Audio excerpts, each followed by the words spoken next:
Candice Club.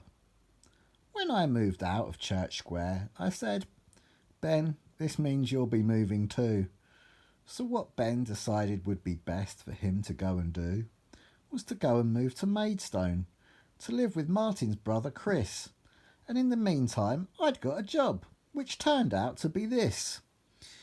It was working for the Candice Club, selling their charity magazine. I impressed my new boss Vibert, and he said that he was keen to recruit any of my friends that could do as well as me. So Ben and Martin and also Clive all went on to be fellow members of Vibert's team, where they worked really hard, not at selling magazines but at using their fuel cards, which they had been given, along with their company cars. Candice really treated them like the charity all-stars. A slight mistake on their part, you probably would feel. I mean, the most productive thing they did was work one day in Deal. And it was on that day that I met Jenna, whom later I shall refer.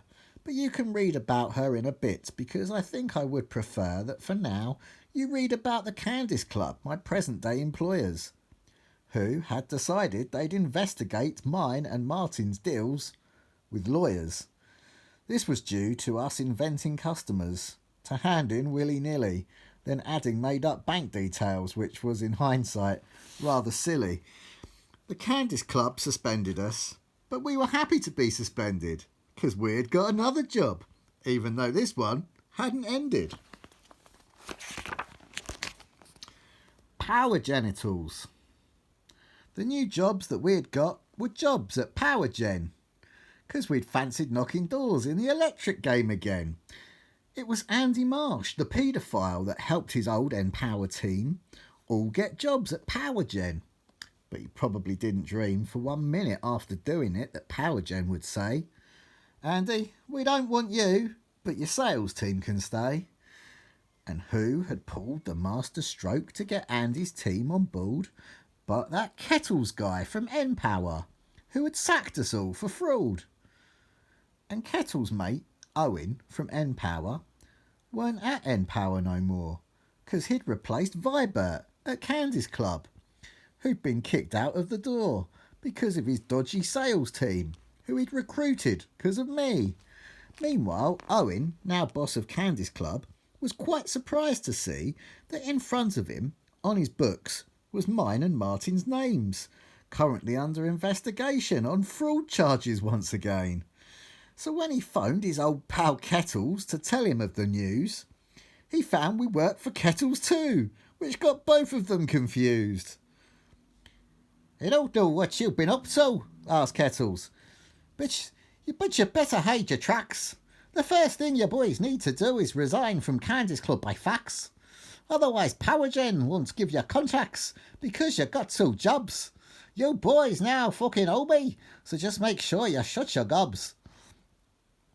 Yes, boss, we'll not let you down, and we promise for a fact that we won't do a single thing that could result in getting sacked. Jenna, who the fuck is Jenna? Jenna's ex-boyfriend was a doorman. He looked like Grant Mitchell off the telly. I could have given him a whirlwind kick, but my legs had turned to jelly. They'd only been apart a week when he saw us naked in the bed, and as he came flying at me to punch me in the head, I thought, I'm in a pickle here, and wondered what to do. If I stand toe to toe with him, I'd get beaten, black and blue. I'm pissed and stoned and tired, and in a strange state, with a great big baldy bouncer who was looking quite irate. I thought maybe I could blag him and tell a load of fibs, but before I even had a chance, he kicked me in the ribs. Then he kicked me in the backside and punched me in the chin, shouting, "Oi, you fucking stupid cunt, I'll fucking do you in." I took a fair old kicking, but at least I had survived. So I jumped back onto my feet because the police had now arrived.